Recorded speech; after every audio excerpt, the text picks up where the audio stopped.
Welcome back to Boring Boris History. Tonight's story is read, as always, by Boring Boris. And this time we journey far beyond the polished maps and quiet libraries of Western Europe, into a forgotten world of steppe winds, half-built halls, and silent alliances formed over meat, mud, and uncertainty. This is not a tale of crowned kings or gold-laden galleys. This is the history of those who didn't quite belong anywhere, the semi-settled nomads who found themselves caught between Byzantium's glittering spires and the endless plains of the East. They dug ditches with hands once trained to ride. They prayed to gods without names. They spoke in borrowed tongues and built homes on borrowed land.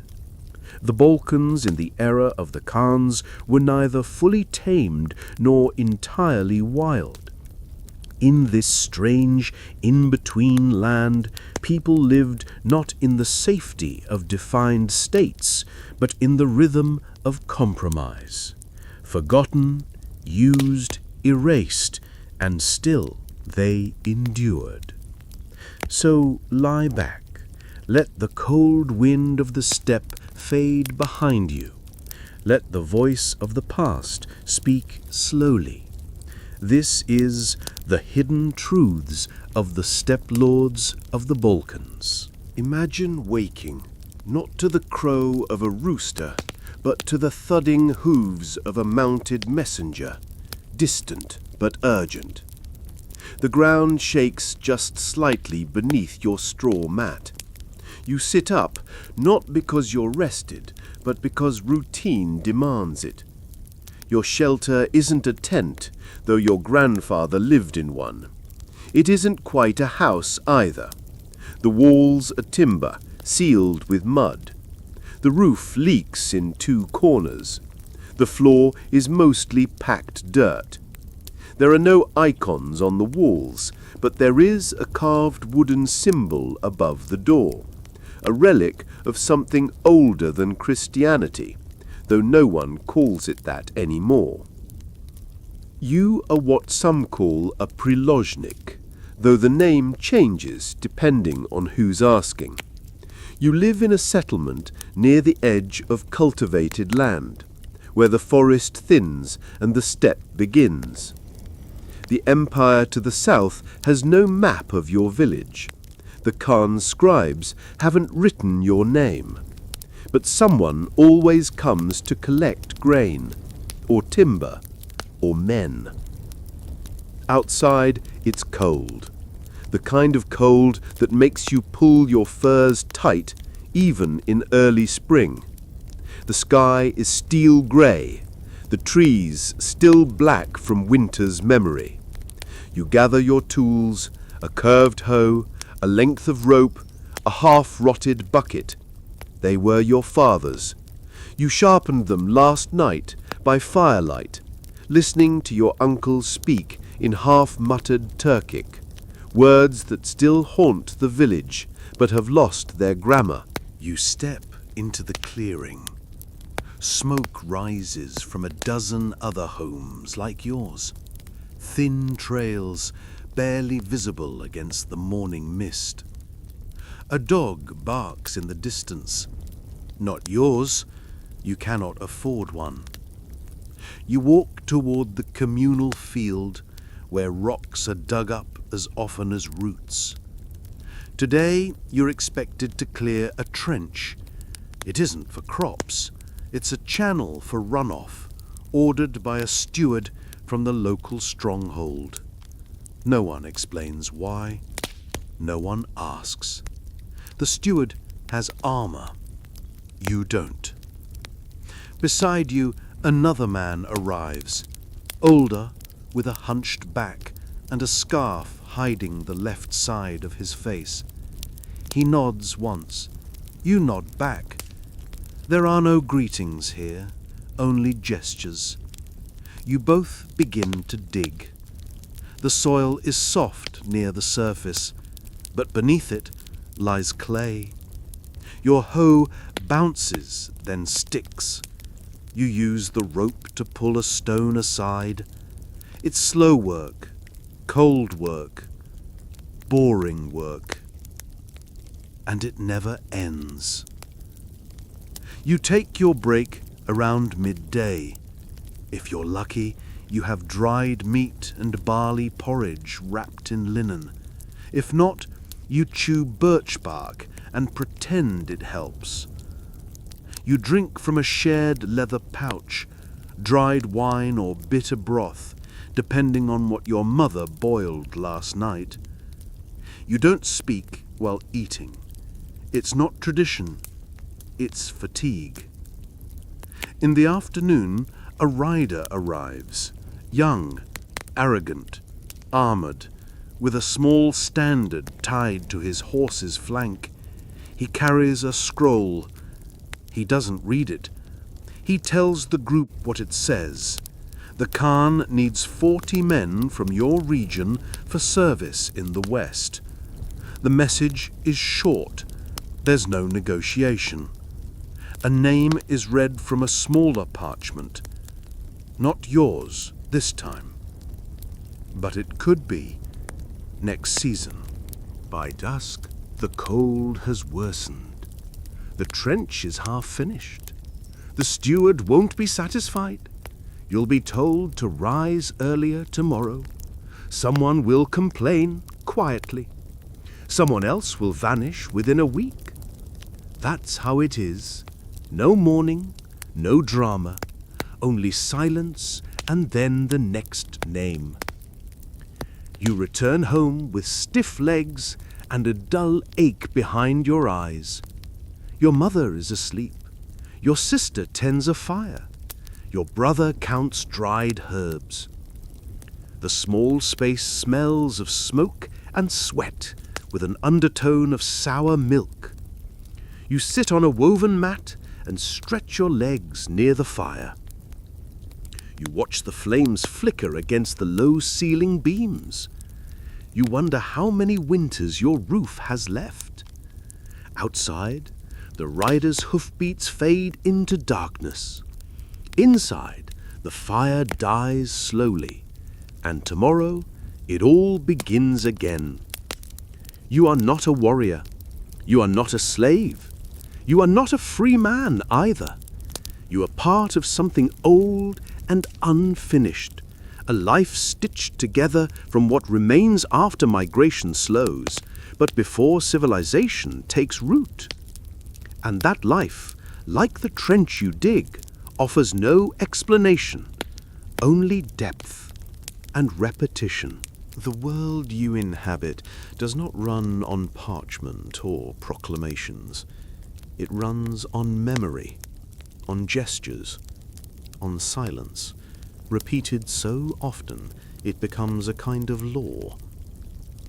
There are orders, yes, they arrive folded in cloth, tied to the saddles of men who ride alone and do not stop to explain. But the real commands, the ones that shape your days and limit your choices, are never spoken aloud. They are felt. They are understood through practice, not instruction. Your people were once riders, nomads from the steppe, swift and elusive, who followed the rhythm of grazing land and wind. Their laws were oral, passed from throat to throat like fire in the darkness. A man's word was his bond, and betrayal was remembered longer than bloodlines. But those days are gone now, not forgotten, just displaced, absorbed into a life that no longer moves. You no longer follow the herds. The herds are gone. The grasslands were ploughed under. What remains are fields, scattered woods, and endless obligations. You remember vaguely how your grandfather used to speak. His voice had a rhythm unlike the one your father uses. There were words you didn't recognize. sharp, angular syllables, stitched together with long vowels and sudden stops. He would speak them only when drunk, or when staring into the fire, remembering things he could not name. Your mother never spoke that way. Her language was softer, familiar to the Slavic neighbors. She spoke of saints, of village customs, of herbal remedies learned from a woman who lived in a hut with no windows. Between your parents, a third tongue emerged, yours. Neither pure Steppe nor pure Slavic, just hybrid, like you. And in that language there are no real words for power, only metaphors. The rider speaks, the house obeys, the banner waves, the child kneels. Even the verbs feel conditional, actions done because they must be, not because they should. You don't question this structure. You don't even think of it most days. But when the steward arrives with his scroll and his disdain, when he says your village must dig another ditch, send another boy, hand over another barrel of grain, you understand that the message has nothing to do with justice. It is about structure, about the invisible net that wraps around your settlement and tightens with every season. There is no court to appeal to. The Khan's capital is days away, and even if you could reach it, your dialect would betray you before your footsteps crossed the wooden gates. The scribes there speak a stiff, formal language influenced by Byzantine Greek, heavy with borrowed words. Your voice, by contrast, is too flat, too practical. You say only what must be said, and only when necessary. Even the younger boys have begun to notice this. They ask fewer questions now.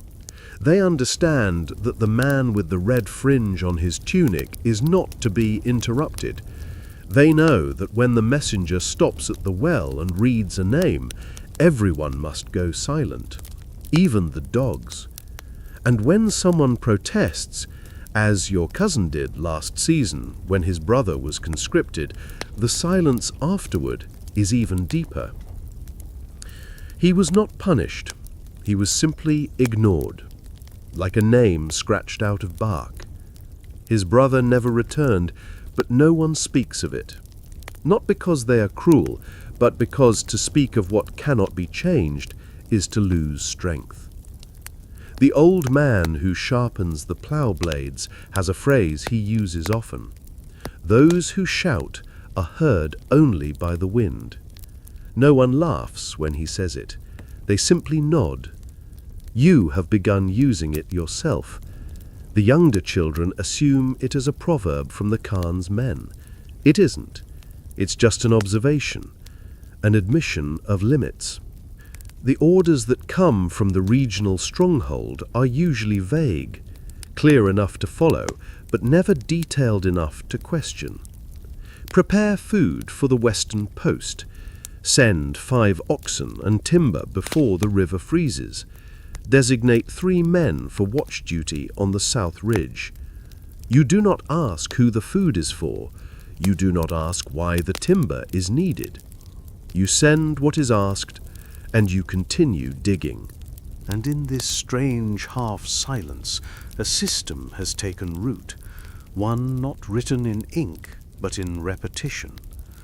You do not remember when you started obeying it. You do not remember the last time you saw a written law.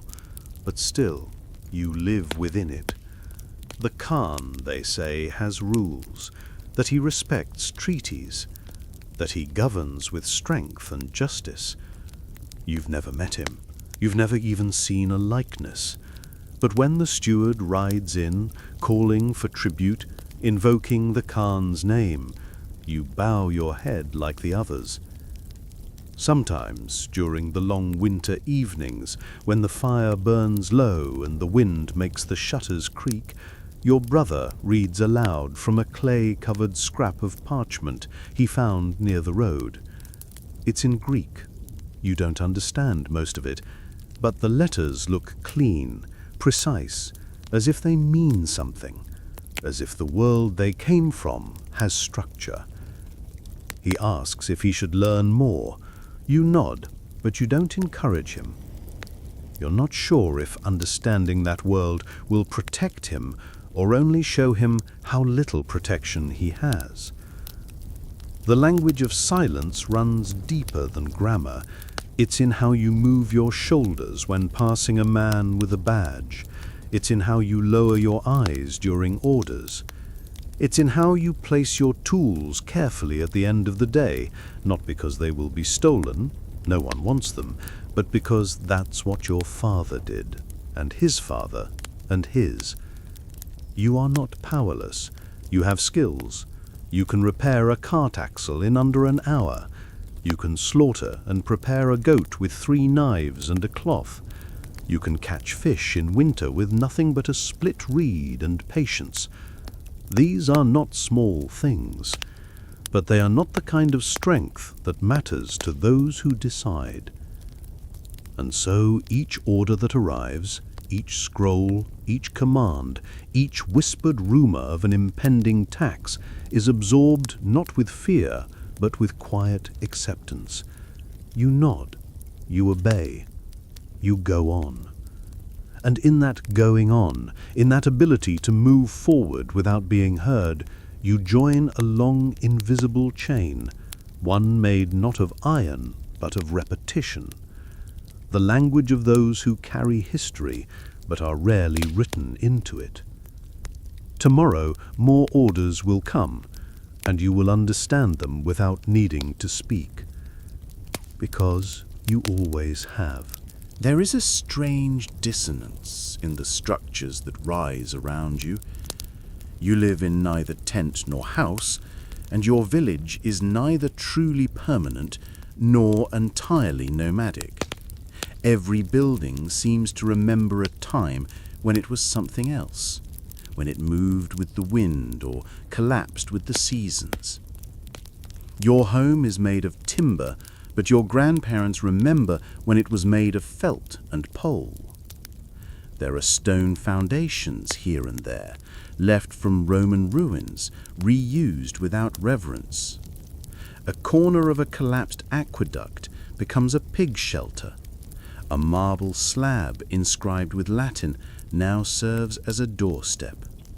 You don't speak the language carved into it. No one does. But it holds the weight of authority, and that's enough.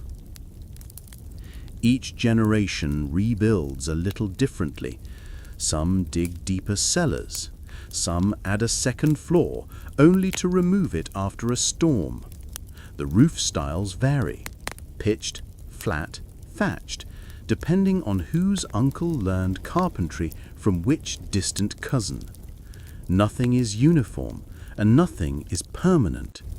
Even the central gathering hall, a large dark structure used for meetings and feasts, is rebuilt every decade. The beams rot from within. The smoke blackens the ceiling. A new tree is felled, and the process begins again. Continuity here is an illusion made of repetition. The people who ride through the village, envoys from the Khan, merchants from the south, the occasional monk in strange robes, often look around with confusion. What is this place, they seem to wonder? A frontier? A settlement? A forgotten outpost? It is all of those things, and none of them. It is a place between worlds, a place between yurts and walls. You still remember the shape of the yurt your grandfather built when he moved here. Round, low, with a hole at the top for smoke to escape. It was warm in winter and cool in summer. It could be disassembled in a day and loaded onto carts. That, more than anything, was its true power. Mobility, freedom. But freedom faded with the land. The good pastures were seized or taxed. The herds dwindled. and the Khan began to issue orders not just to fight, but to settle, to grow, to hold. The yurts became huts, the carts became fences, the paths became roads, muddy and crooked, but roads nonetheless. Still, the memory of the yurt remains, in the way you organize the inside of your home, the hearth always to the south, the tools to the west, the family icons to the east, in the way you tie your belts, in the way you arrange guests. You would never say these rules aloud. You may not even know you're following them, but they shape you. And then there are the walls. The walls belong to the Khan, tall, sharp-angled and foreign in feeling. The nearest fortress is 2 days' walk, a rectangular complex of timber palisades and earthen ramparts. It is not like the Roman fortresses of stone, nor the circular encampments your ancestors built. It is square, rigid, and built to impose. Inside there are storerooms, barracks, a watchtower, and a raised hall where decisions are made. You have been there once. You didn't speak. You waited with a sack of oats, one of 20 villagers sent to deliver tribute. You remember the guards wore leather dyed black, with bronze discs along their sleeves. Their faces were unreadable. You were not beaten. You were not welcomed. You've heard that new walls are being built farther west, stronger ones, lined with stone brought from the old Roman quarries. The Khan's architects are said to be mixing traditions now, borrowing techniques from the Greeks, adapting designs from the steppe, experimenting with clay bricks. There is talk of planned towns, of straight streets and central squares. You don't believe it. Or if you do, you imagine them rising somewhere far from here, in the pages of books, perhaps, not in the muddy field where you broke your shovel last week. Yet change does come, slowly, unevenly. A new merchant from the south brings glass beads. A traveling priest offers to teach letters to the village elder's son. A man from the mountains arrives with stories of a temple built without wood, all stone, carved and painted, with walls that echo when you whisper. You listen, you nod, you go back to your work. In your home, there are layers, not metaphorical ones, real physical layers. Under your floorboards is a layer of packed earth from the yurt era. Beneath that, a layer of ash from an old fire pit. Beneath that, gravel, possibly Roman, possibly something older. Your home is not built on rock. It is built on memory. Sometimes at night, when the wind is low and the fire flickers without smoke, you wonder what kind of home your children will live in. Will it still lean like yours? Will it have corners? Will it have a roof that doesn't leak? Will it still carry the scent of horsehair rope and pine resin? Or will it be plastered, painted, rectangular, something that feels more permanent, but says nothing of the people who built it? Your brother says you worry too much, that homes don't matter, that the important thing is the field, the well, the grain. He is probably right. But still, when you wake in the night and hear the beams creak, you listen not just for structural weakness, but for something else, something older, the echo of a yurt pole shifting in the wind. You live between structures, between mobile and fixed, between inherited and imposed, between freedom and order. It is not always comfortable, but it is where you are. And for now, it is where you remain. There are no priests in your village, no official temples, no steeples reaching toward the sky, no towers that chime at midday. The faith here is quieter, harder to name, and far older than the words carved into stone by foreign hands. You live in a world of rituals that have no titles, of gestures that no one explains, and of customs carried forward more by habit than conviction. Still, they shape your days, and you follow them, because everyone does. In the morning, before you leave the house, your mother sprinkles ashes just outside the threshold. She never says why. She does not chant. She does not kneel. But she always waits until the moment you've stepped out, then scatters them behind you in a smooth, practiced motion. Sometimes the ashes are from the hearth. Sometimes they're from a different fire, one lit in silence under the new moon. If you ask her, she only shrugs. It keeps the path clear, she says. You don't press further. At meal times, there is always a pause before the first bite. Not a prayer, not even a moment of silence, more like a collective breath, a glance at the hearth, a touch of the table's edge. Every household has its own version. Some families burn a scrap of dried herb once a week. Others scratch a cross or a crescent or a sun symbol into the dough of their bread. You've seen all three. You've done all three. You don't know which is yours. The villagers do not agree on gods. Some speak of Tungra, the old sky deity, faceless and high above. Others murmur the names of Slavic spirits, Domovoy, Leshi, Rusalka. Your neighbour, a widow, keeps a small shrine made of smooth stones behind her house. It has no icon, no figure, just a circle of feathers and bones. When her child fell ill, she sat beside it for 3 days, feeding it broth. The child recovered. No one questioned it.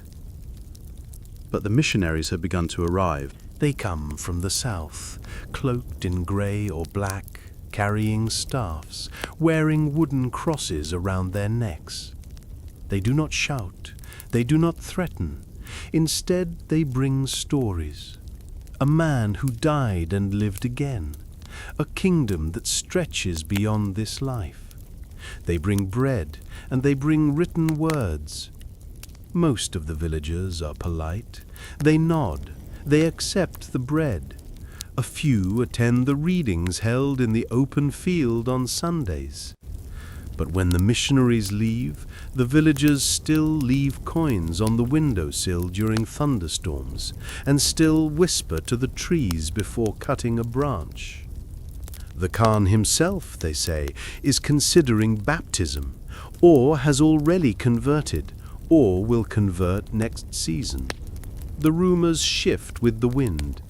You know that if he does, the missionaries will return in force.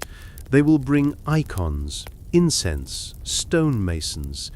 They will build a church. And the rituals you follow, the ones without names, will begin to vanish.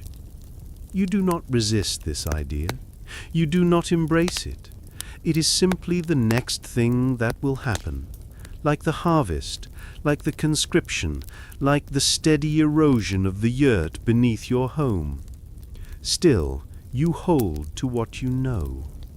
There is the springtime ritual, when children are led barefoot through the muddy fields and sprinkled with cold water from a carved bowl. You did it when you were young. You didn't understand why. Your uncle said it was for health.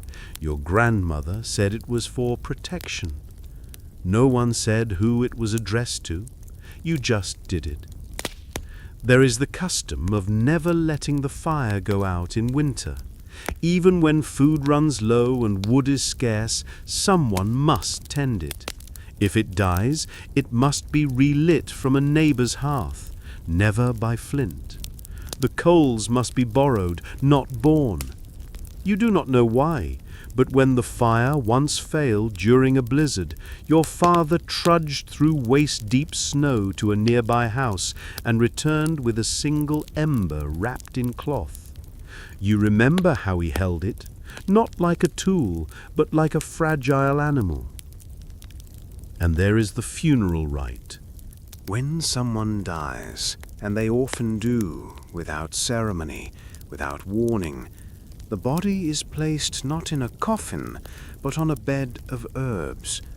The villagers gather. No one cries, no one speaks for long. A candle is lit, then extinguished before sunset. The body is buried facing east. A stone is placed over the chest. Sometimes there's a wooden marker, sometimes nothing. The grave is never visited again, not because the dead are forgotten, but because they are left to rest. Disturbing that rest, even in memory, is considered unwise.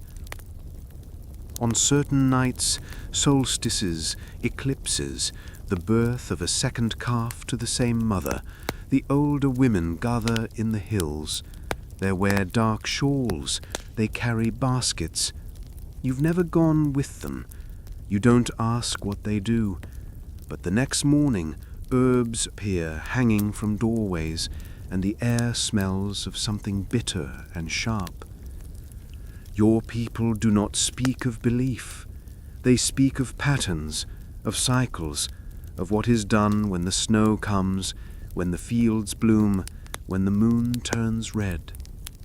You do not know what these rituals mean, but you know how to perform them, and that, in this place, is all that matters. Some day, perhaps, a stone church will be built on the edge of your village. It will have bells. It will have priests. It will have names for things that you now do silently. Some of your children will enter it. Some will marry beneath its vaulted ceilings. And the ashes on the threshold, the coins on the windowsill, the whisper to the tree, those may be forgotten. But for now, they remain. Not because you believe in them necessarily, but because belief is not required, only memory and motion and silence. Imagine a road winding along the northern edge of Thrace, rough, uneven, and pocked with the scars of forgotten conflicts. It cuts through grasslands and low hills, past burnt-out villages and watchtowers, now home to moss and ravens. Along that road, a man rides alone. His cloak is heavy, his face is covered, his posture is rigid, not from pride, but from pain. His name is Justinian, once emperor of the Byzantine Empire, now a fugitive. A man once robed in silk, now travels with a blade tucked in straw, carrying not commands but pleas. His destination, the court of Khan Tervel. The year is 705. Constantinople has cast out its ruler. Justinian II, deposed and mutilated, his nose cut off in the imperial tradition meant to prevent a return to power, has wandered across the empire's periphery, collecting shadows of hope. He has already pleaded his case to allies in Crimea and the Khazars, and now, in desperation or vision, he turns to a man often considered a barbarian by the very court he once ruled, a Khan, a steppe-born lord, a ruler of a people still viewed in the empire as semi-pagan and semi-civilized. What Justinian finds is not what he expected. The court of Khan Tervel is not a chaotic nomadic camp, but a structured gathering of leaders who speak in clipped precision, who know both horses and law. Tervel himself listens, calm and deliberate. He wears no golden crown, but the eyes in the room follow him like a center of gravity. He does not interrupt. He does not flatter. He simply listens. And after a long pause, he speaks. He will help. We cannot know exactly why. The chroniclers, mostly Byzantine, offer their own logic. That Tervel sought territory, titles, or recognition. That he saw Justinian as a path to legitimacy. But the reality, as always, is more complex. Perhaps Tervel saw an opportunity to position his realm not as a vassal, but as a partner to Byzantium. Perhaps he respected the stubbornness of a mutilated man who still believed in destiny. Or perhaps he simply understood the weight of shared enemies. Whatever the reason, an agreement is made. Tervel assembles his forces, thousands of riders, seasoned in both steppe warfare and siege tactics. They are fast, efficient, and quiet. Their movements are fluid, like water over uneven terrain. They ride not with grandeur, but with purpose. Justinian rides at their side, not leading, watching. And behind them, history creaks forward, not with trumpets, but with a rhythmic pounding of hooves on frost-hardened earth. Tervel's support is not merely symbolic. His forces descend on Constantinople with the kind of precision the empire's enemies rarely achieve. They strike not for plunder, but for placement. Justinian is ushered back into the city through secret passages, or, as some sources claim, with the support of internal conspirators. The details blur, but the result is clear. The emperor returns. He reclaims the throne. The city, accustomed to intrigue and upheaval, absorbs yet another change. And beside him, at least for a moment, stands a Khan, no longer distant, no longer barbarian, but acknowledged. As thanks, Justinian grants Tervel the title of Caesar, a title never before given to a foreign ruler. It is more than a word. It is an admission that the Khan of the Bulgars is not merely a warlord, not merely a regional problem, but a figure worthy of diplomacy, of alliance, of respect. Tervel accepts the title. He accepts gifts, gold, silk, a bride perhaps, though the sources are unclear. What he does not do is stay. He does not seek to linger in the halls of Byzantium. He does not build a home in its shadow. He returns to his own lands, to his own people, carrying not spoils, but a new weight, the knowledge that his presence has shifted an empire's fate. And yet, that story, this story, is told rarely. In Byzantine chronicles, Tervel is a footnote. In Western memory, he is almost entirely absent. Even in later Bulgarian tradition, he is overshadowed by louder figures, by Christian kings, by crusade resistors, by saints and rebels.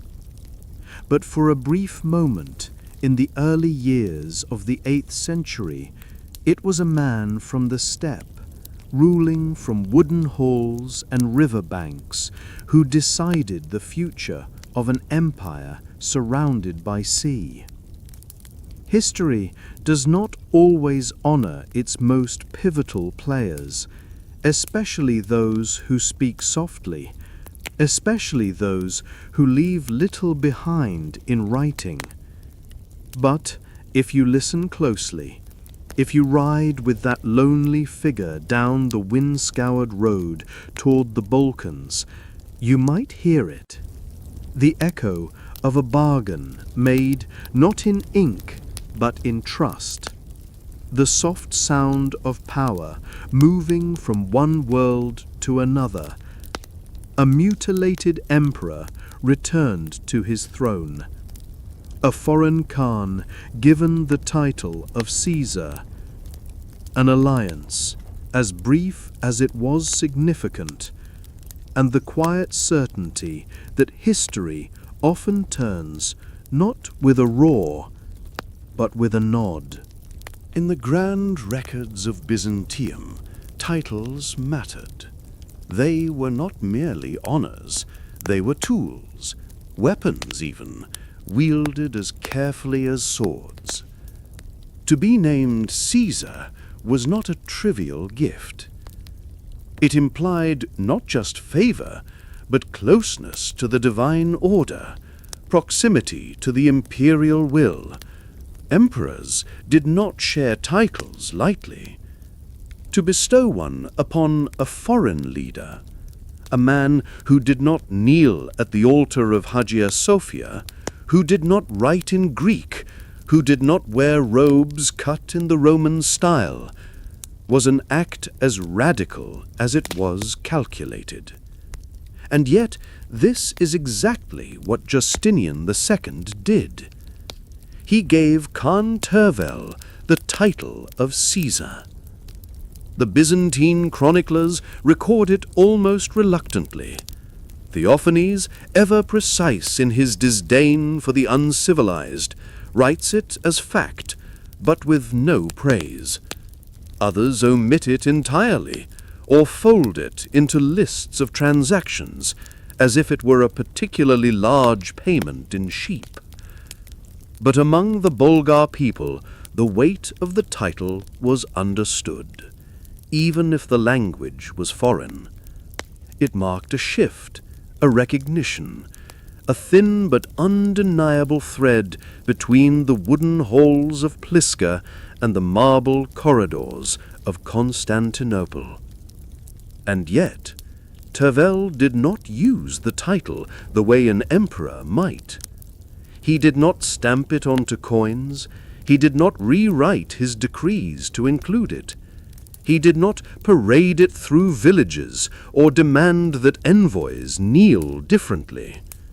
Instead, he folded it into his identity quietly, the way a man might tuck a foreign blade into his belt. It was there, it had meaning, but it was not the foundation of his rule. This restraint, this silence, tells us more about Tervel than the title itself. The early Bulgarian state was not built on pomp. It was built on loyalty, on mobility, on the fusion of tribal structures with emerging forms of administration. Tervel understood that too much foreign symbolism could fracture the delicate balance he maintained between the old guard, steeped in nomadic customs and sky god rituals, and the growing bureaucratic class who increasingly dealt with embassies, taxes, and roads. The title of Caesar, then, was not a trophy, it was a bridge. It allowed Tervel to step into negotiations with Byzantium not as a petitioner, but as a peer. It created space for diplomacy without subjugation.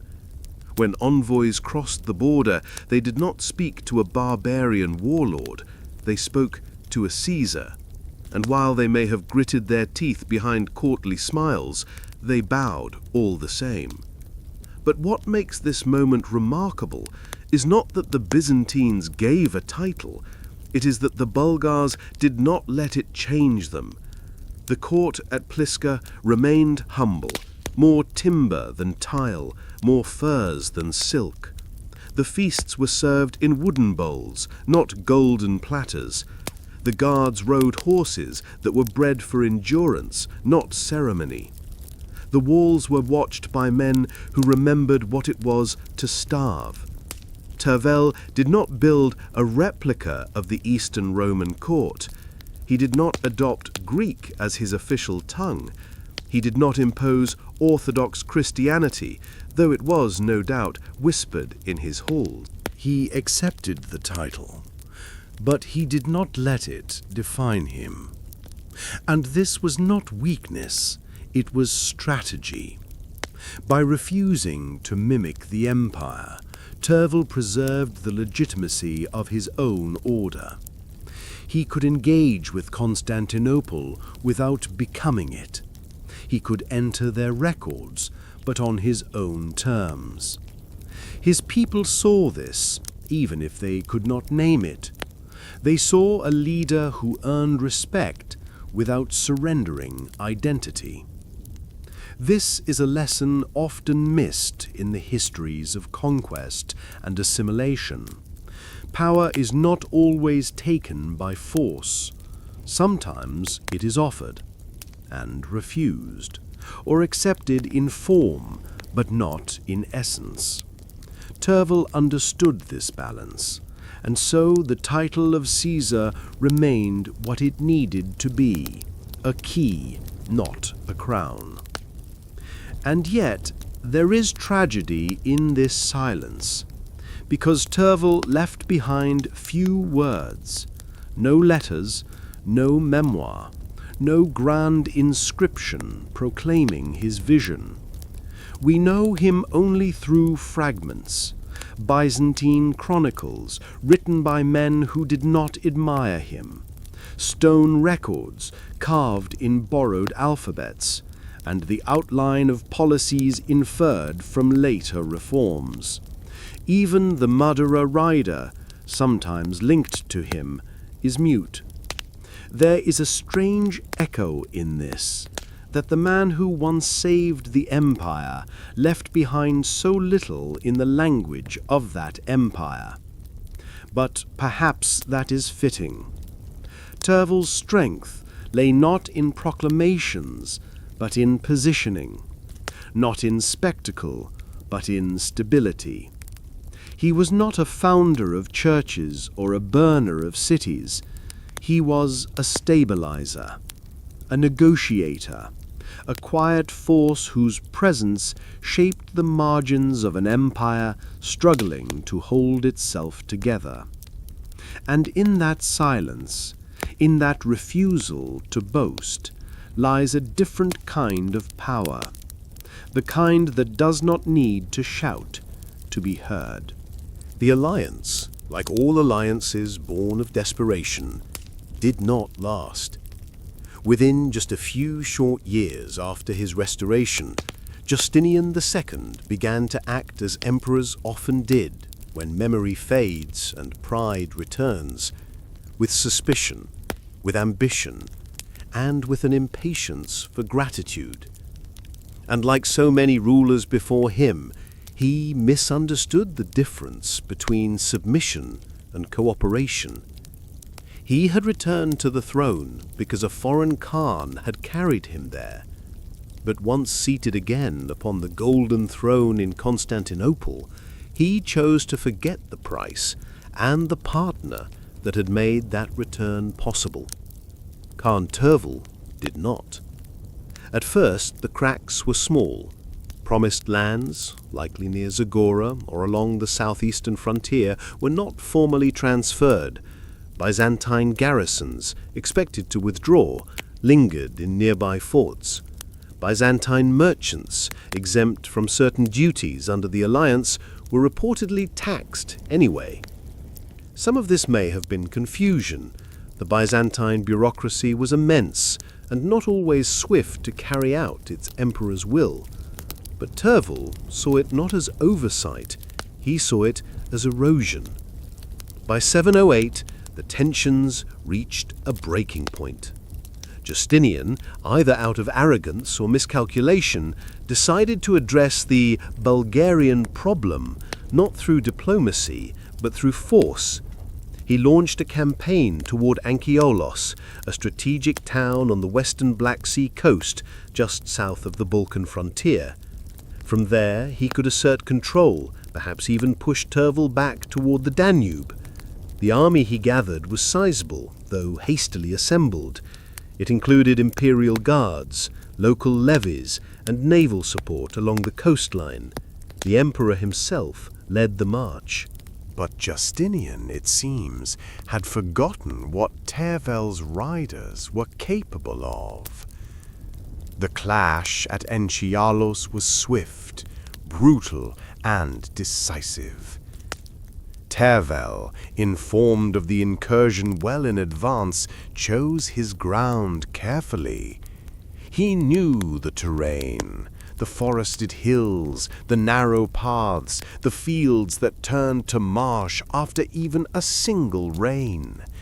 He set his ambush not with grand gestures, but with precision. His cavalry remained hidden until the Byzantine forces had committed to the lowlands, their rear exposed, their flanks uncertain. And then the Bulgars descended. They moved quickly, with discipline honed through years of border skirmishes and internal consolidation. Their horses did not thunder, they whispered. Their arrows did not darken the sky, they pierced it selectively. They cut off the supply lines, they turned the marsh into a trap. They surrounded the imperial force not with overwhelming numbers, but with suffocating intent. Justinian barely escaped. The emperor who had once ridden north to beg for aid now fled south in disgrace, abandoning men and honor behind him. The survivors of his force, many of them conscripts and provincial levies, were either captured or left to rot in the mud. The name Anchialos, already ancient, now carried new meaning, not as a victory for the empire, but as a lesson in hubris. Tervel did not press the advantage. He could have marched south, he could have tested the weakened defenses of Thrace, but he didn't. He returned home, quietly, as if to say, the point has been made. He had no interest in sacking Constantinople. He had no desire to occupy imperial land. What he wanted and what he reclaimed was respect. In the years that followed, Tervel's name continued to appear in the margins of Byzantine politics. He offered refuge to other imperial exiles. He negotiated border rights. He sent envoys when needed. But he never again extended his hand the way he had for Justinian. That lesson had been written in blood and soil at Anchialos. The battle itself was not large by the standards of later wars. No epic was written, no grand memorial was built. But for the early medieval Balkans, it marked a turning point, because it proved something important, that the Bulgars were not merely horsemen from the steppes, they were a state, a force, a people who could strike, hold, and choose when not to burn. They were not a tool to be used by emperors, they were neighbors and rivals. Anchialos was not just a military victory, it was a political statement. And like so much in Tervel's reign, it was made without flourish. No coin was minted to commemorate it, no statue was erected, but its message rippled through the halls of Constantinople. It made future emperors pause, it made future alliances more cautious, and it placed Tervel again in the position he had earned before, not through conquest, but through control. Control of terrain, control of silence, control of when to act and when to let others fall under their own weight. In this way, Anchialos became part of a larger rhythm, the rhythm of a ruler who understood that strength is often most powerful when it does not need to be used. When you look back across the expanse of history, it is not always the loudest voices that leave the deepest echoes. The names carved into monuments, chanted in liturgies, or etched into imperial coinage often drown out the quieter presences, the rulers who governed not through spectacle but through rhythm, patience, and restraint. Khan Tervel belongs to this second group. His legacy, while undeniably profound, does not unfold in marble corridors or in dramatic proclamations. It exists in the steady, deliberate shaping of a state that learned to negotiate without surrender, to defend without provoking, and to rule without mythologizing itself. There is no surviving portrait of Tevel, no detailed physical description. We do not know how he looked, how he walked, how his voice carried across a hall. What we do have are footprints, subtle, indirect, scattered across chronicles written by those who barely concealed their discomfort at the idea that a barbarian could hold imperial authority in check. Even in Byzantine texts, which begrudgingly acknowledge his role in restoring Justinian II and defeating imperial forces at Anchialos, Tevel is not villainized. He is almost ghost-like, mentioned only when unavoidable, his actions presented as facts without color. That omission, that refusal to engage with his character, may speak more loudly than any praise. Yet what did Tevel actually build? He did not launch great reformations or craft sweeping religious policies. He did not codify law into an enduring charter, but he helped solidify the identity of a state still forming. At the time of his reign, the Bulgarian people were a mosaic: Slavs, steppe nomads, remnants of older Thracian tribes, and settlers drawn from both sides of the Danube. The task before him was not to conquer, but to cohere, and he achieved this not through uniformity, but through equilibrium. Tevel allowed different traditions to exist side by side. Christian emissaries came and went, pagan rites continued, the old sky god was invoked quietly, while diplomacy with Constantinople unfolded in Greek and Latin. This balance was not indecision, it was pragmatism, a survival strategy forged in the crucible of empire. In fact, one of Tevel's greatest contributions to Bulgarian history may simply be that he held the center. He did not allow his realm to fracture along tribal lines. He did not allow foreign influence to eclipse internal structure. He navigated shifting alliances without being consumed by them. His borders held, his court functioned. His policies, though few are explicitly recorded, fostered continuity in an age when continuity was rare. Even his retreat after Anchialos was a kind of genius, a reminder that restraint could be as strategic as aggression, that a withdrawal could signal confidence rather than weakness. Yet there is a deep irony here, because while Tevel helped define the emerging Bulgarian state, his memory did not receive the rituals of permanence that others enjoyed. Later rulers would be baptized, canonized, celebrated. They would be woven into the Orthodox tradition, spoken of in churches, recited in liturgies, their names becoming part of sacred time. But Tevel, despite his early interactions with Christianity, remains in a liminal space, too early to be called saint, too foreign to be called Roman, too essential to be forgotten, but not quite embraced. The Madara rider, that mysterious carving on the cliff face, may be his monument, or it may not. The rider with the spear, the dog, the fallen enemy, it captures the essence of his reign, but says nothing specific. No name, no date, just presence, just weight. It fits him in a way, a ruler who did not shout, a leader who acted decisively but rarely explained himself. His victories were never dressed in grandeur. His diplomacy was devoid of ceremony. He ruled like the edge of a blade, sharp, quiet, effective.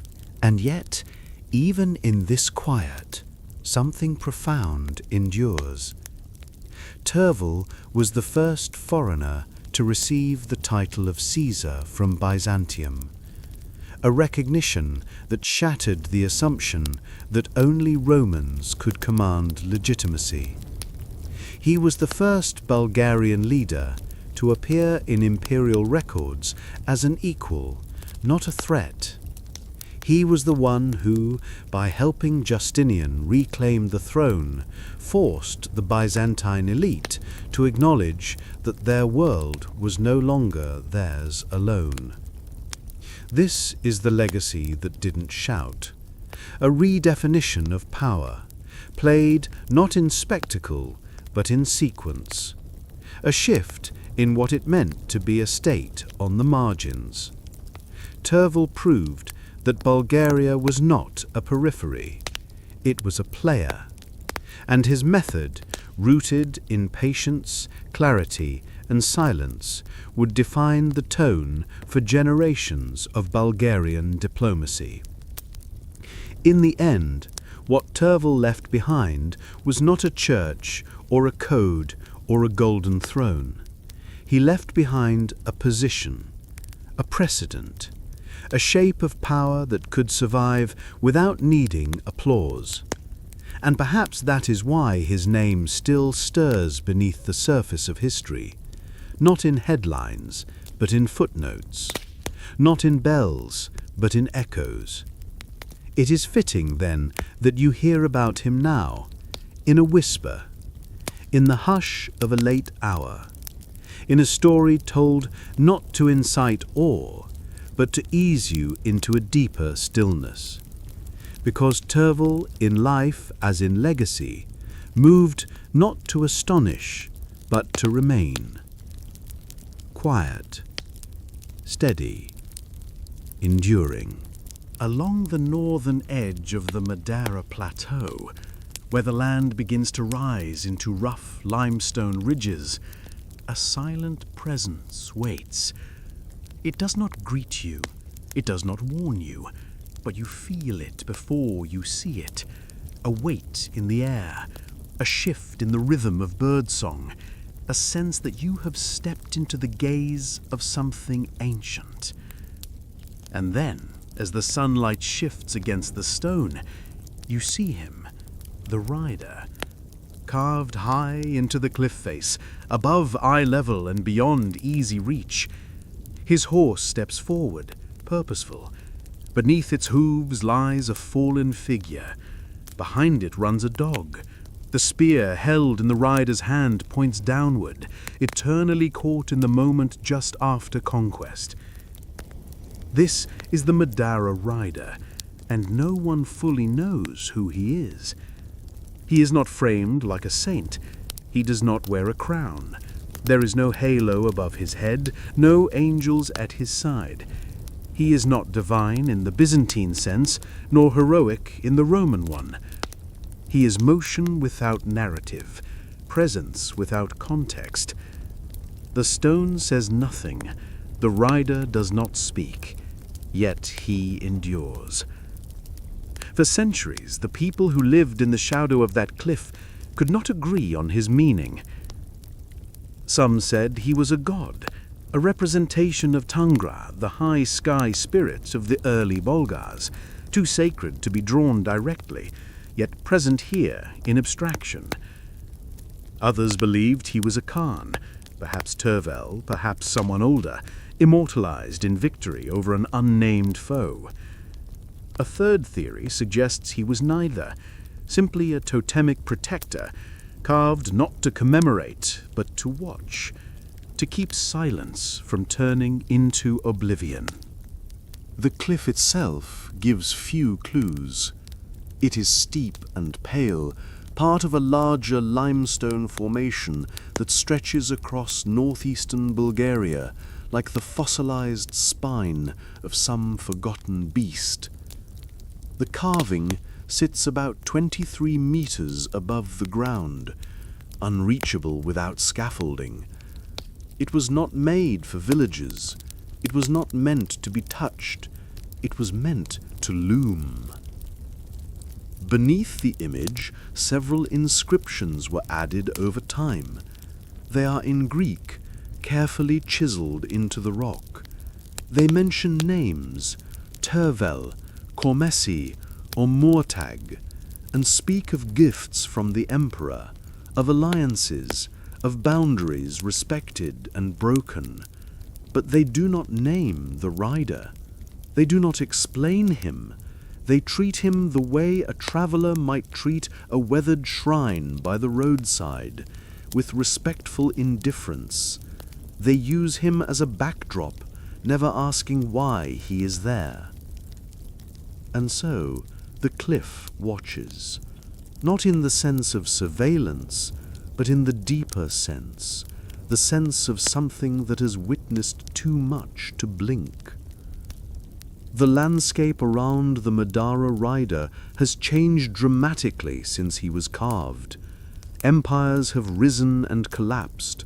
Forests have grown and burned. Languages have shifted. Roads have been forgotten. But the rider remains. Eroded, yes. Faded. His lines no longer sharp. His dog barely distinguishable now. But the posture, the forward motion, the downward spear, the unspoken message remains. What kind of people make such a carving? Not those seeking glory, not those looking to impress invaders. The Madara rider is not theatrical. He is not legible from a distance. He requires you to stand still, to look upward, to squint. His power lies not in spectacle, but in insistence. He is carved into the living face of the land itself, not built atop it. He is part of the mountain now, as though he emerged from it. And maybe he did. The Bulgars, who likely created this monument, were newly settled in the Balkans. Their identity was still fluid, part nomadic, part rooted. Their gods were skyward, their loyalties local. They were surrounded by enemies and watched by empires. And so they carved a rider, not to explain themselves to others, but to declare, in their own language of stone and silence, "We are here. We are watching too." There is no throne in the carving, no scroll, no servant, just the horse, the man, the spear, and the subdued. A simple geometry of power. But it is not brutal. It is measured, composed. There is no gory detail, no flamboyant drama. The figure below the horse, whether man, lion, or demon, lies still. No agony, no plea, just stillness. A recognition of outcome, not a celebration of it.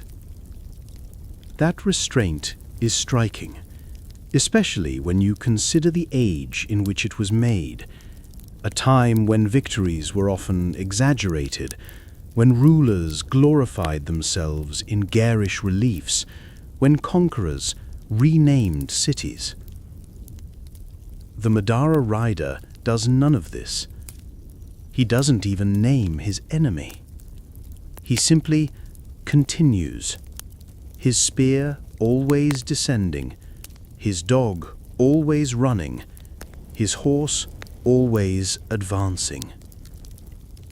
And you, the viewer, are left not with answers, but with sensation. You walk away not enlightened, but unsettled, not frightened, but awed. You have stood beneath something that does not care if you understand it. Something carved not for you, but for the land, or the sky, or the memory of a people who did not write their truths in books. And in that silence, the rider endures, not because he demands your attention, but because he never needed it to begin with. There is a particular kind of discomfort that arises when a symbol stares back at you without explanation. In modern life, most images come with meaning attached: a sign for stop, a flag for allegiance, a logo for ownership.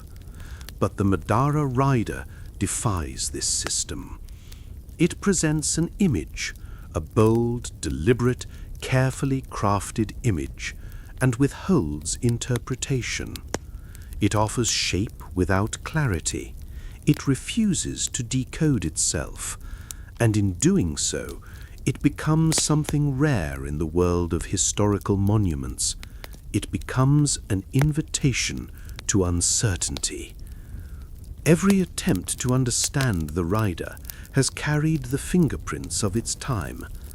In the 19th century, nationalists saw him as a proto-Bulgarian hero, perhaps Asparu, the founder of the state, triumphing over a fallen enemy. In the early 20th century, others leaned toward Tervel, given the inscriptions nearby that mention his name. During the communist period, historians pushed the image as evidence of early Bulgarian statehood, a visual anchor for an emerging national identity that needed roots older than Byzantium. And more recently, some archaeologists and scholars have questioned whether the rider might predate the Bulgars entirely, pointing to the peculiar absence of cultural markers and the unusual style of the carving. None of these interpretations are wrong, and none are fully satisfying. Because the truth is, the rider was not made for us. He was not designed to fit into our frameworks of interpretation. His message was never meant to be translated. It was meant to be felt, or perhaps to be remembered by those who already knew, and forgotten by those who didn't. Consider the strange mixture of elements in the image. The horse is drawn in motion, but not galloping. Its stance is controlled, almost ceremonial. The spear is angled down, suggesting aggression, but there is no chaos in the composition. The dog, often overlooked, runs with the same directionality, forward, steady, focused, and the fallen figure below the horse is not detailed enough to confirm its identity. Is it an animal, a human, a monster? It's impossible to say, which means the artist, or artists, deliberately chose ambiguity. This is not a lack of skill. The carving, even eroded, reveals mastery of proportion, rhythm, and depth. Whoever made it could have added a name, a symbol, a decorative flourish, but they didn't. They withheld. The inscriptions nearby add to the confusion. Written in Greek, in a formal and administrative tone, they speak of alliances and rewards, of emperors and khans. They use names, Tervel, Karmasi, and describe events with dry precision. These are not poetic dedications, they're political statements, recorded like footnotes carved into the stone. And crucially, they do not explain the rider above them.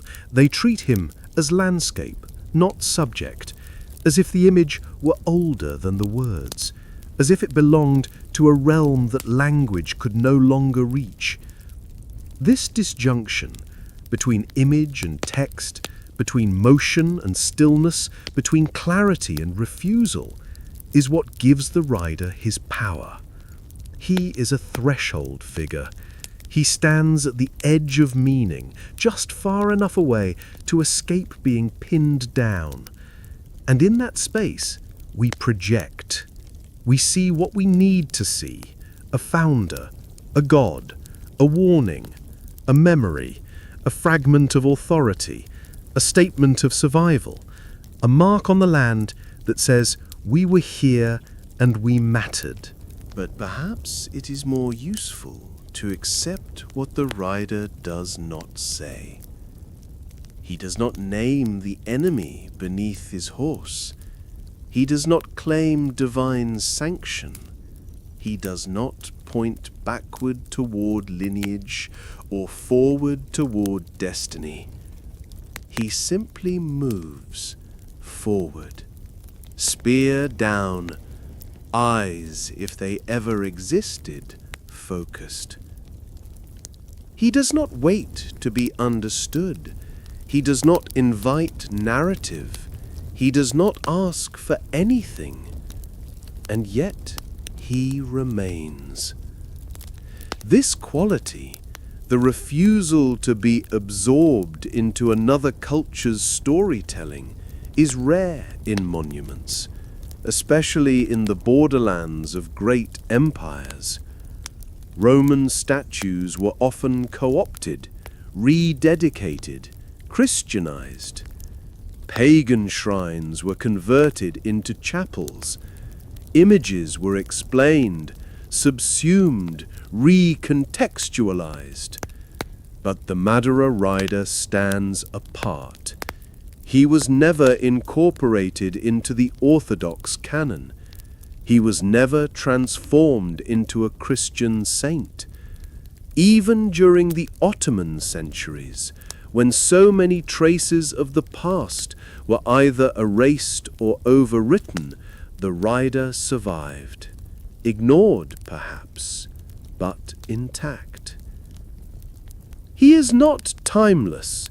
His features have faded, his outline blurs each year, and yet even in that decay, his meaning, or lack thereof, persists.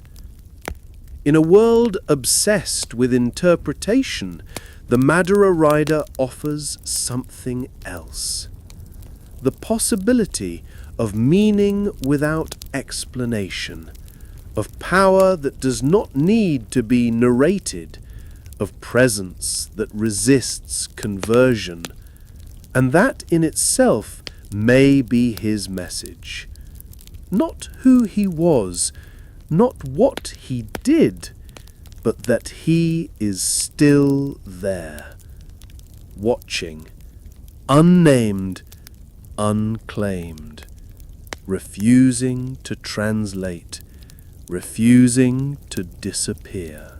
You stand beneath the cliff, craning your neck upward, and it becomes immediately clear this was not made for you.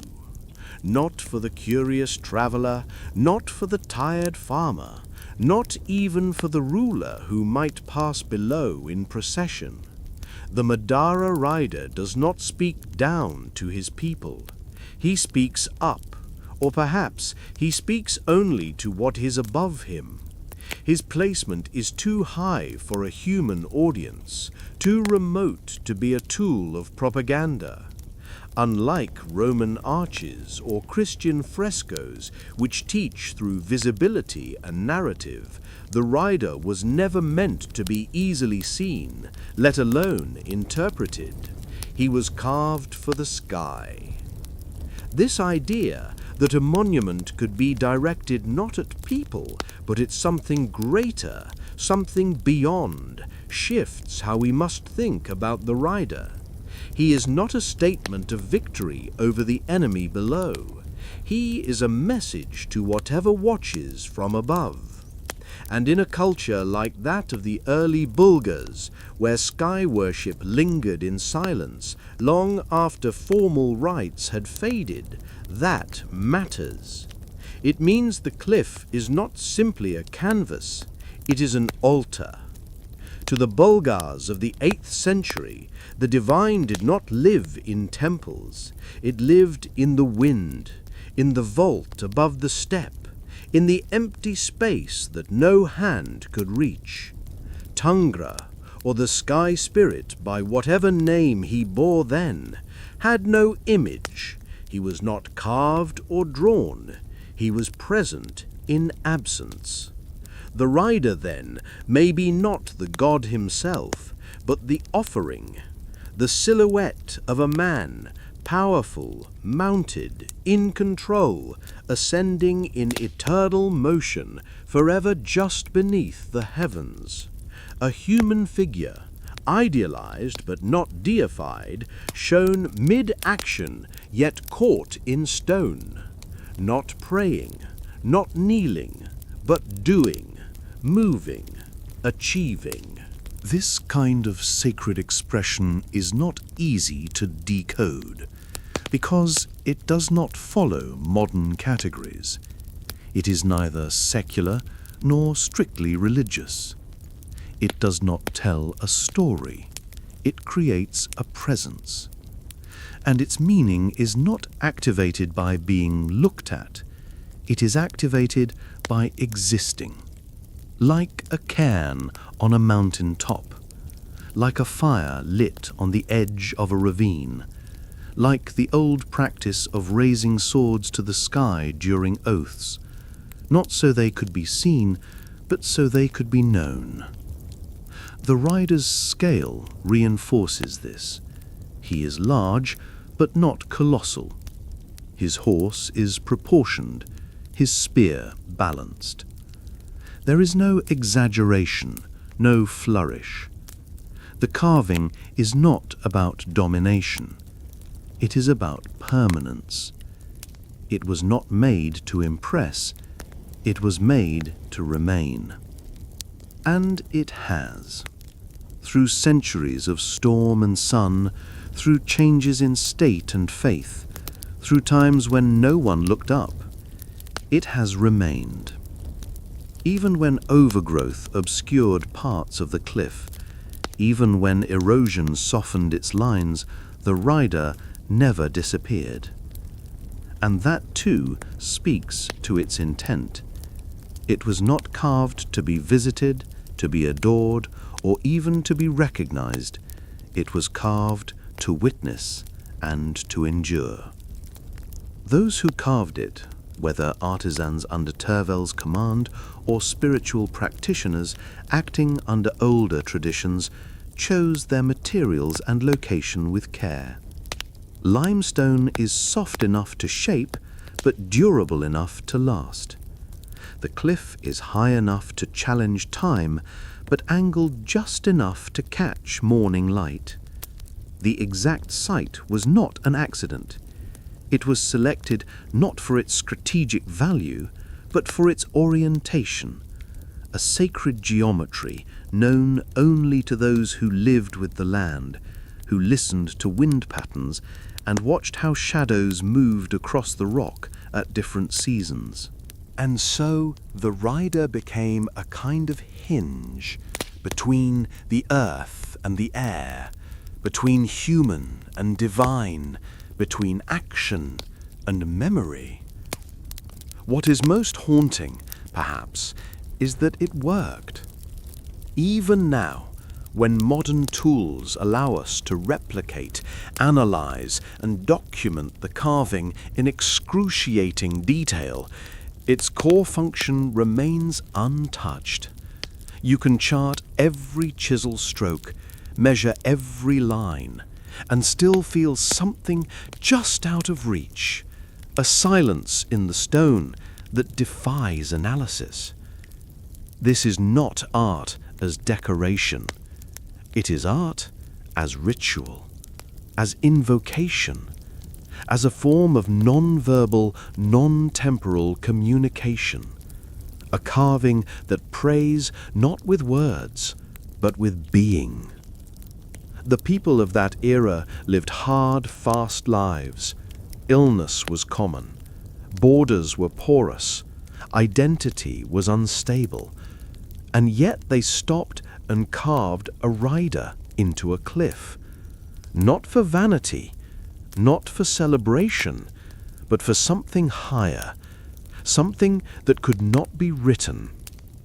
In this way, the Madara rider is closer to a temple than to a statue, not a place to worship, but a form of worship itself, not a figure to admire, but a gesture upward, carved not for you, not for us, but for the sky.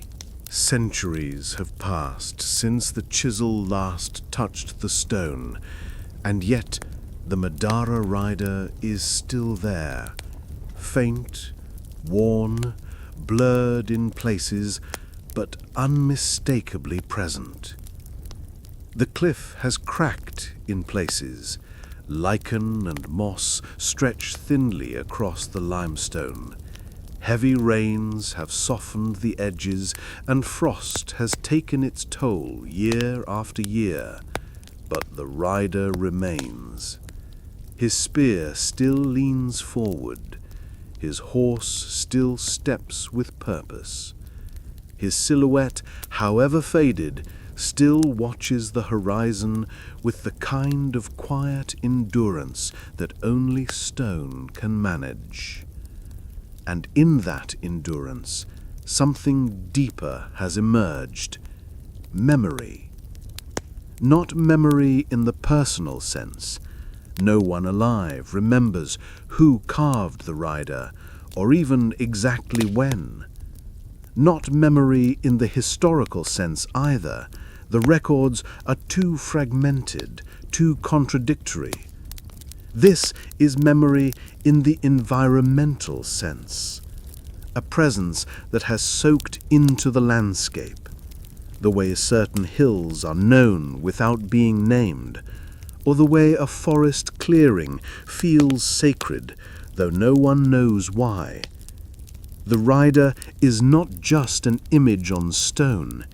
He is a part of the land's identity now, fused into its ridges, echoed in its folklore, hinted at in the way local people speak about the cliff, as if it breathes. Over time, the meaning of the rider has changed, or rather, it has multiplied. To some, especially during Bulgaria's national awakening in the 19th century, he was a symbol of statehood, proof of an early and proud past, a counterweight to centuries of foreign domination. To others, particularly during the ideological reshaping of the 20th century, he was reframed as a cultural artifact, valuable, yes, but drained of mysticism, a relic to be measured, catalogued, and controlled. Today, the rider occupies both roles and more. He is a tourist attraction, a UNESCO World Heritage Site, a subject of academic debate, a touchstone for national pride, and still, to those who visit with quiet footsteps, a mystery. What is striking, though, is how little the carving has given away. Despite centuries of interpretation, no definitive explanation exists. No text has emerged to reveal its origin. No parallel artwork has clarified its purpose. It remains singular, alone on its cliff, its dog forever in stride, its fallen enemy forever ambiguous. The rider has refused to be absorbed into any narrative too tightly, and in that resistance he has preserved a kind of purity, not of meaning, but of presence. You do not leave the Madara Plateau with answers. You leave with a feeling, a sense that something large and invisible once passed through this place, that men stood here and looked up, not for entertainment or instruction, but for alignment, that the act of carving was itself a ritual, and that the memory being preserved was not a story, but a stance, a way of being in the world, upright, moving forward, always holding the line between known and unknown. Even those who live nearby do not try to explain him anymore. They point, they shrug, they tell you how to find the path, but they do not offer certainty. Children climb the trails below the carving and laugh, their footsteps sending dust up into the air. Tourists take photographs, then lower their cameras, suddenly unsure what to do next. Scholars speak of Turkic symbology, of Sasanian parallels, of early Christian influence. But the rider, carved into the stone before alphabets took firm root in the region, remains untouched by these attempts. He is not evasive. He is simply complete without being understood. That perhaps is the most enduring aspect of the Madara rider. Not the carving itself, though that is impressive, but the lesson it offers in a world obsessed with clarity, that some things are allowed to exist without resolution, that memory can be preserved in form, not content, that endurance is not always about being remembered, but about remaining. The rain falls, the rock crumbles slowly, the grass grows back after each winter. Empires come and go, flags change, languages evolve, but the rider, carved without fanfare into a cliff that few would ever climb, remains. Not because he was protected, not because he was central, but because he was needed, not by governments or churches, but by the land itself, by the silence that needed a shape, by the sky that needed an answer. There is no gold on the walls, no marble beneath the feet. The smoke curls from a central hearth, rising into rafters darkened by years of soot and winter air. The hall is long, narrow, and dim. Not a palace, not even a fortress, but something older, something more elemental. It is a place of wood and wool, of mud-daubed timbers and thatched insulation, of quiet authority wrapped in layers of ash and frost. This is not where kings recline on cushions. This is where decisions are made with quiet nods over coarse bread and boiled meat. This is the Hall of Asparu, or one like it, and tonight it is full.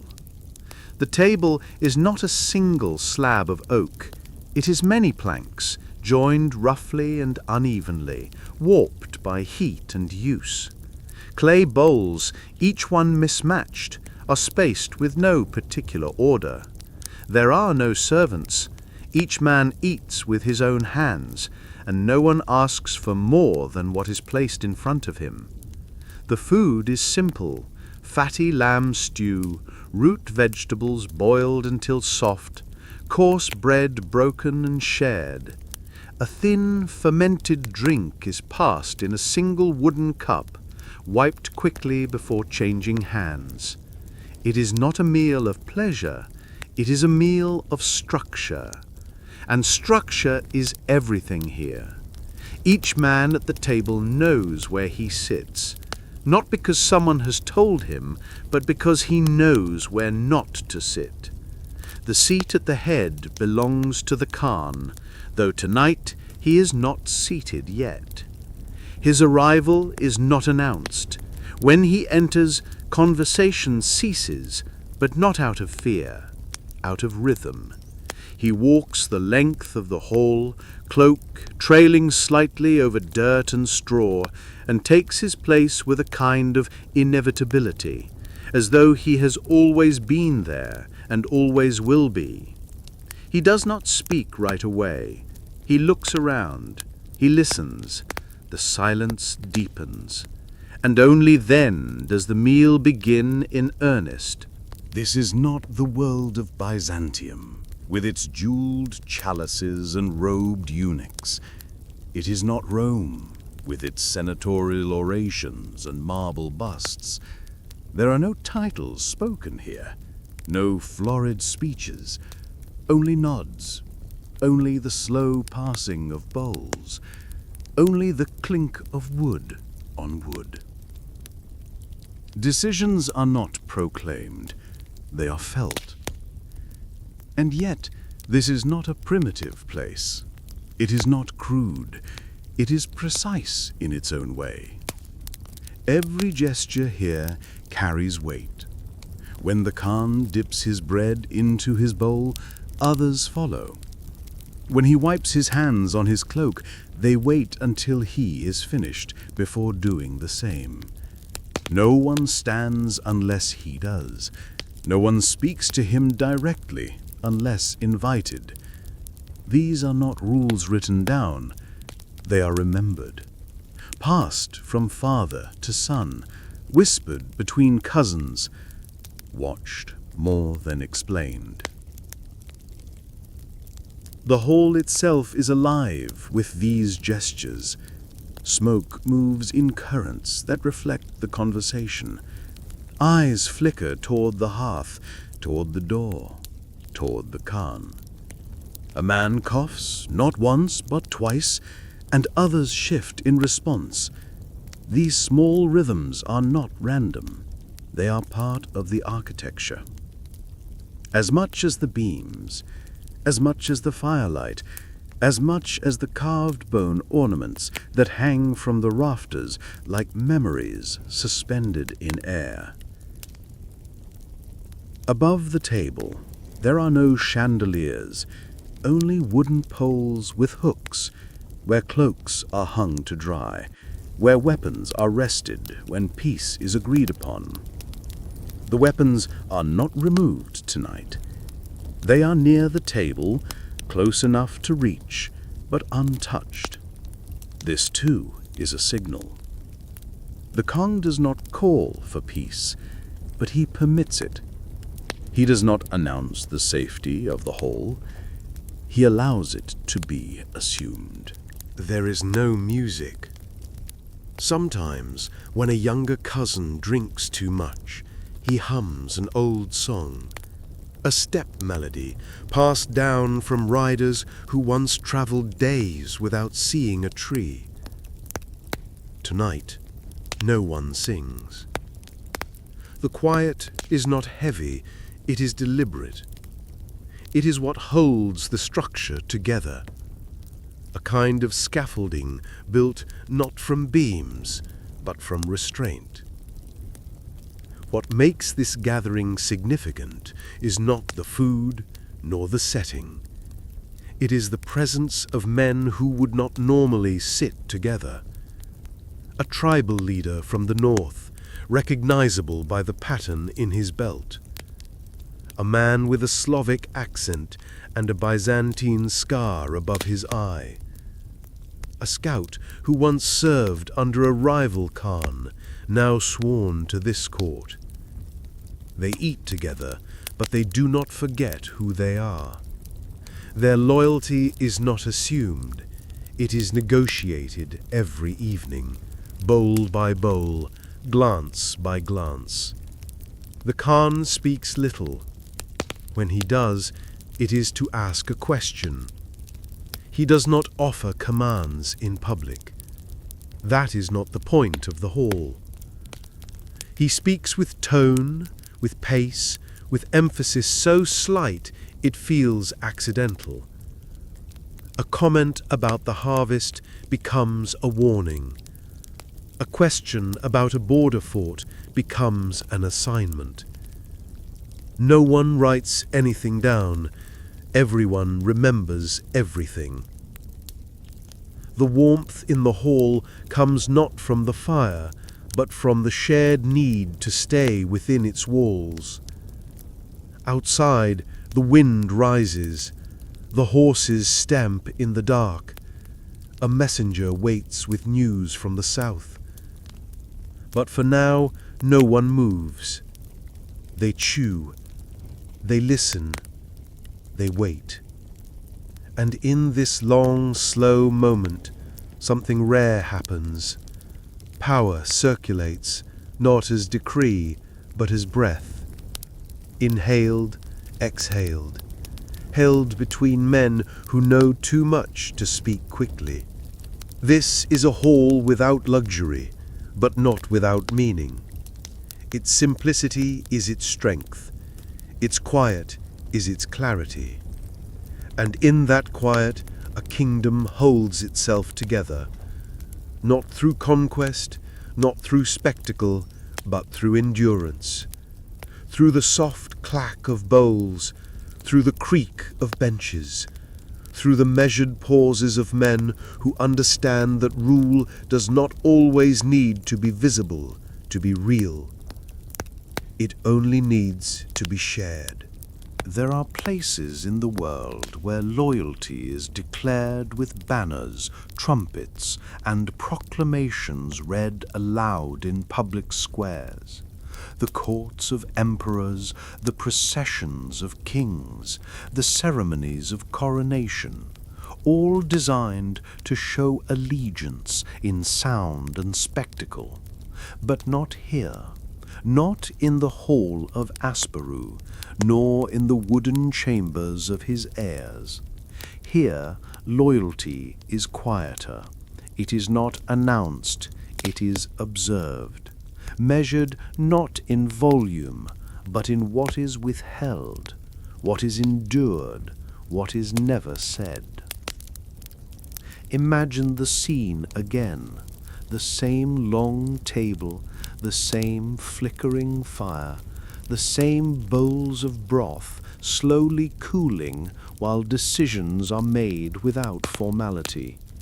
At one end, the Khan leans slightly forward, elbows on the table, eyes resting on no one in particular.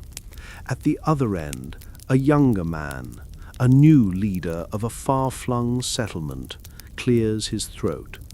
He's not nervous, not exactly, but he knows that every word he speaks will be remembered, and that many things, perhaps the most important things, are better left unspoken. He speaks of grain shortages, of wolves near the cattle pens, of a river that has shifted its banks and threatens to carry away half the village's spring planting. He does not ask for help, he only describes.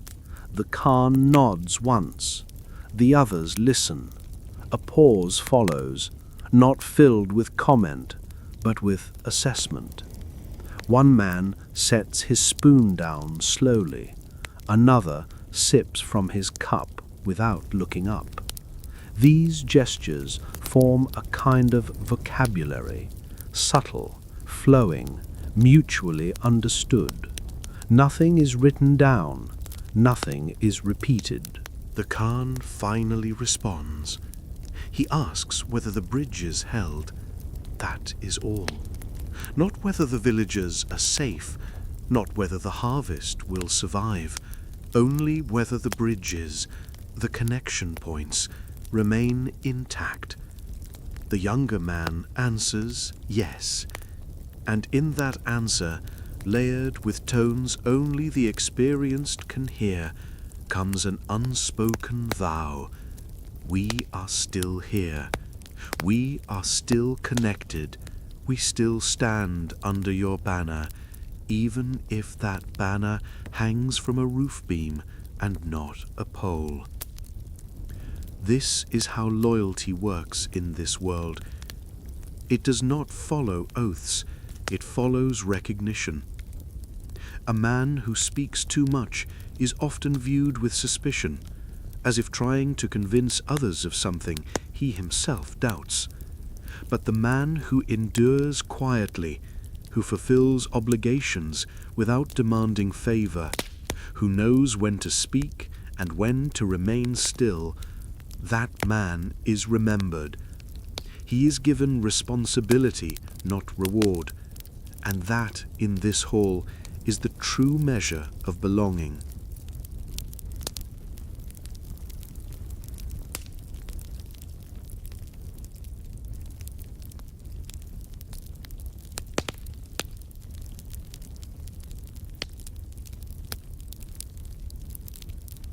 Loyalty is tested most clearly in absence, when the Khan sends men to the frontier and does not hear from them for months, when a local leader is told to collect tribute and must balance fear of imperial merchants with the hunger of his own people. When a rival emissary comes offering better grain prices or safer terms, and yet the village continues to send its tithes to Pliska. These are the acts that matter, not because they are dramatic, but because they are invisible to most, except to those who watch carefully. Even seating in the hall reflects this. A man who once sat near the hearth might find himself closer to the door. No explanation is given. He is not punished, but the shift is noted. Those closer to the center are not always the strongest warriors. Sometimes they are the ones who have said nothing for years and still arrived with what was needed when asked. They are the ones who passed down the Khan's message to their sons without altering a word.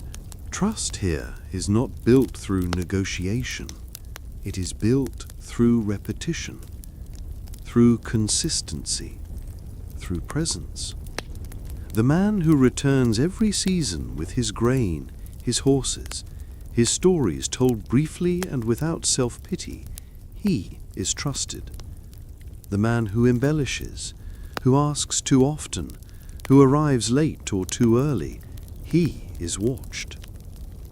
In this way, the hall becomes more than a room. It becomes an archive of behavior. Each gathering is a kind of record, inscribed not in ink but in action. Who leaned forward? Who stayed silent? Who ate first? Who waited? Who volunteered? Who simply nodded and did what was needed? These moments are remembered more vividly than names, more permanently than treaties. They form the body of law beneath the surface, the unwritten constitution of the Khan's rule.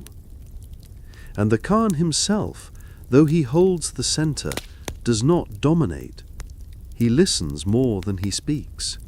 He observes more than he orders. His authority comes not from what he demands, but from how rarely he needs to.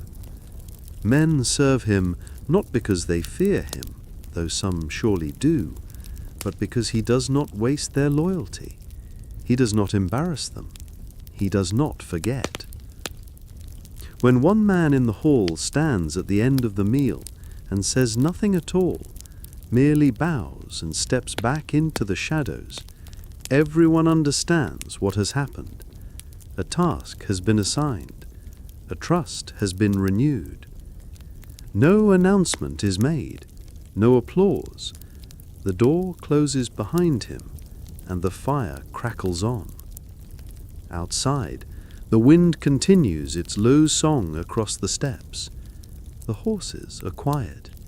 The stars hang overhead in silence. And inside, the men remain, not because they must, but because they know this is where they are seen. Not flattered, not rewarded, but seen. And in that seeing, a kind of loyalty grows that cannot be bought, cannot be borrowed, and will not be broken by the next strong wind. It is the kind of loyalty that makes no noise, but holds a kingdom together nonetheless. A kingdom is not formed in battles alone, nor in decrees chiseled into stone, or in the bloodlines of great men. It is built slowly, carefully, through conversations. Quiet ones, tense ones. Some spoken in the whole hall, others muttered outside in the cold air while the horses are being watered. Some over bowls of millet stew, others in the middle of the night, under a canvas roof, while the wind moves through the grass like a warning. These conversations are the mortar between the timbers of governance, binding, shaping, softening where necessary, and reinforcing where needed. Imagine yourself once again in the longhouse, the great hall of Asperu.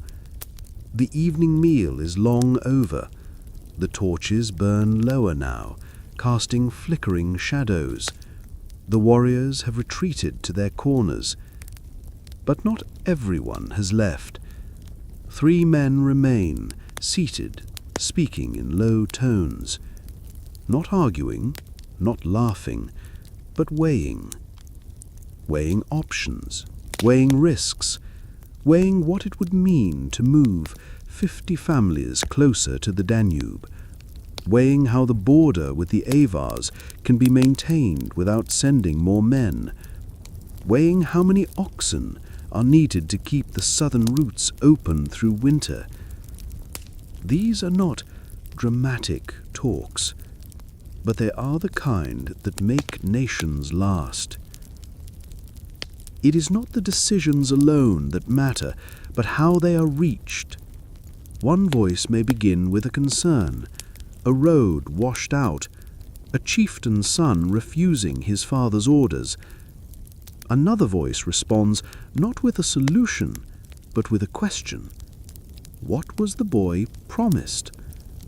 A third voice remains silent, listening for patterns, not in what is said, but in what is assumed.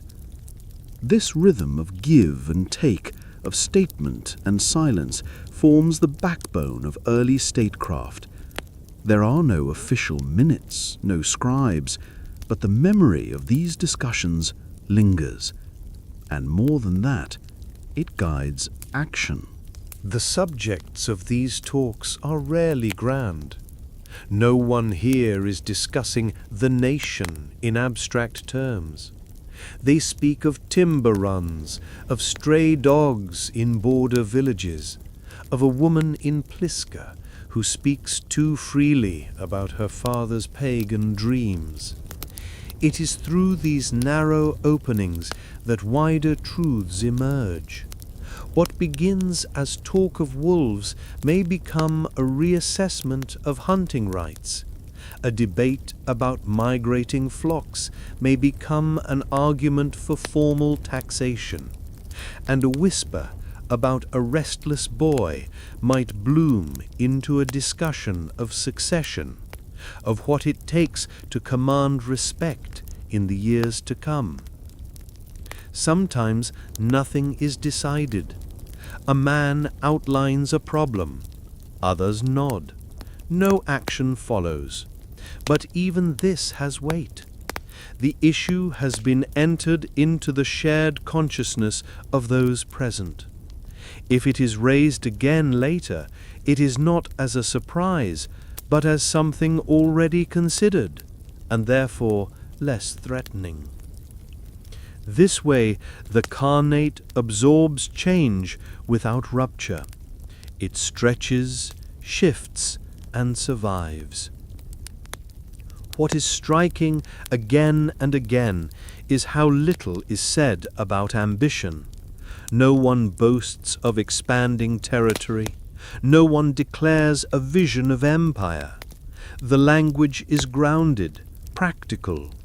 You will not hear speeches about destiny. You will hear instead someone ask whether the fields near the Tarnava can be drained before the next planting season, or whether a cousin in the west has enough men to replace the losses from spring fever. This is how power builds, not in grand designs, but in accumulated competence.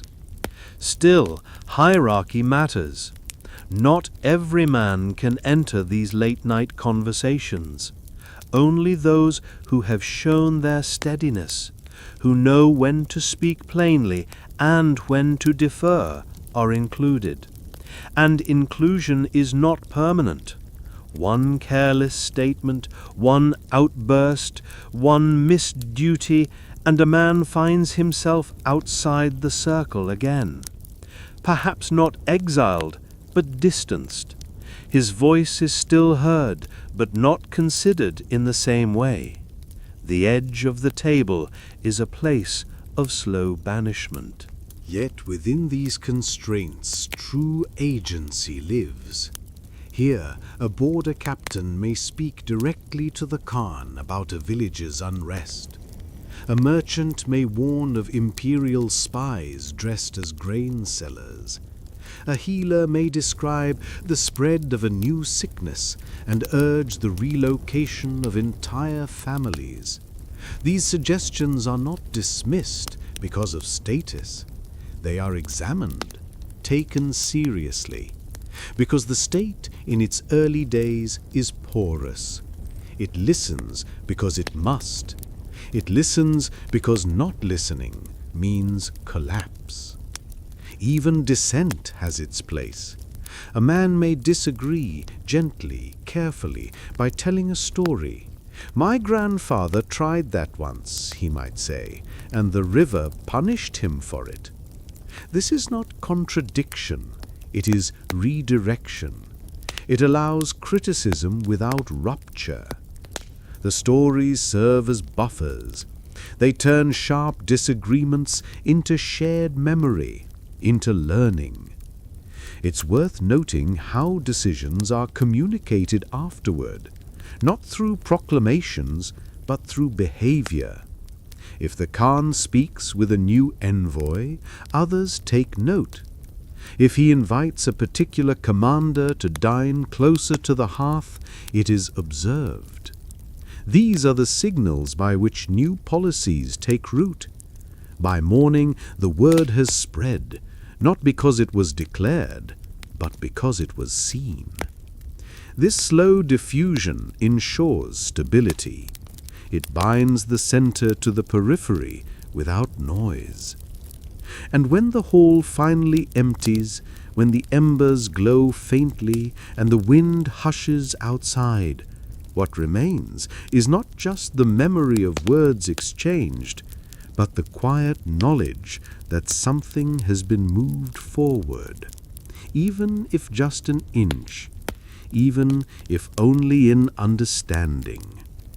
The state has grown, not by conquest, not by decree, but by conversation. And that is how a scattered group of warriors, settlers, and elders begins to become something more. A people with coherence, a khanate with pulse and balance, a society not held together by iron or fear, but by hours spent talking in the dark, hours that would not be remembered by history books, but which made history possible nonetheless. In the final hours before sleep, when the noise of the day has faded and the torches burn low, a strange kind of clarity descends. It is not the clarity of grand decisions or thrilling visions. It is the clarity of survival, of measuring what remains, what must be done, and what cannot yet be faced. In the longhouse of Asperu, this clarity settles over those who remain seated. Their words are few now, their eyes are tired, but the fire still burns, and its crackling is the rhythm by which the state, still young, still uncertain, takes its next breath. Imagine yourself in one of those last moments of night. The great fire has been fed a final time. Around it, the long benches are half empty. One of the elders has fallen asleep with his back to a pillar, his fur cloak pulled up over his face. A young warrior leans against a beam, staring into the flames, his brow knotted not with fear, but with the slow grind of thought. Across from him, the Khan sits quietly, hands clasped, his gaze unfixed. It is not majesty, you see, nor even leadership in the active sense. It is endurance, watchfulness, the long patience of someone who knows that nothing is settled, not even now. The fire speaks in its own language, a language of crackling pine, of collapsing ash, of sudden hisses as a sap pocket bursts. It is background, but it is also constant. It marks time, holds space, offers a kind of soft boundary to the silence. Around it, thoughts unfold not in sentences, but in impressions. A problem remembered, a face recalled, a path through the forest reconsidered. No one gives voice to these things, not yet, but they settle in the mind, ready to surface the next day, in the next meeting, as if they had been thought of in real time. Strategy in this space is not formulated through maps or calculated speeches. It emerges instead as a kind of residue, the result of long familiarity with the terrain, the rhythms of the people, the patterns of disruption and peace. One man might speak a single phrase. They're using oxen now, not horses.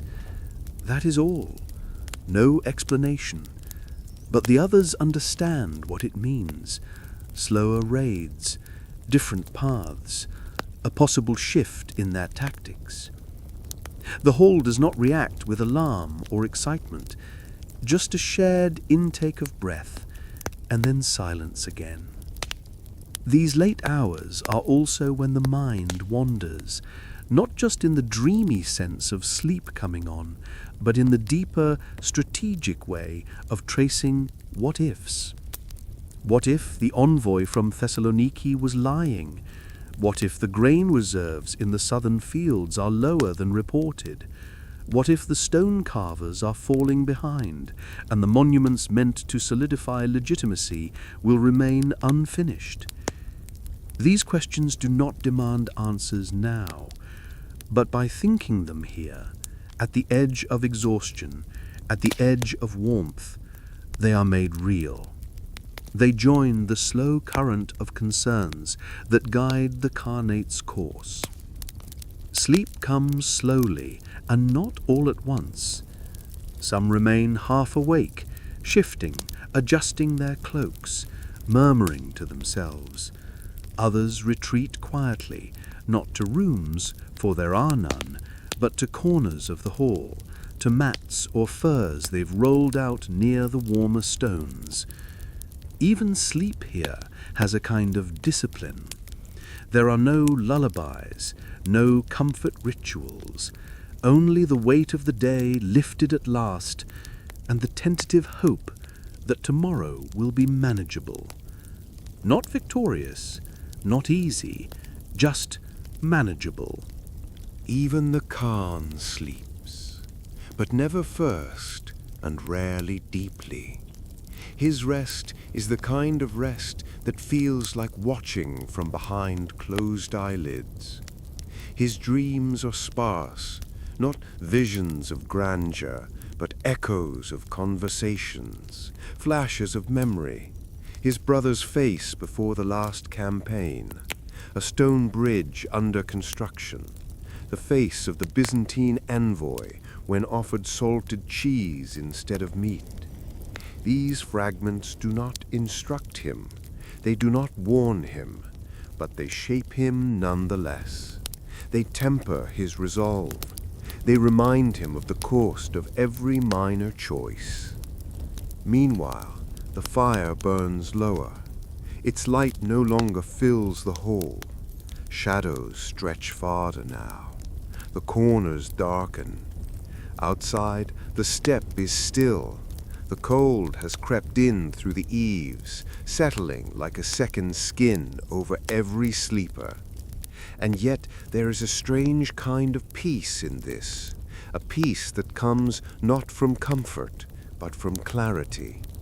Everyone here knows their place, their role, their worry.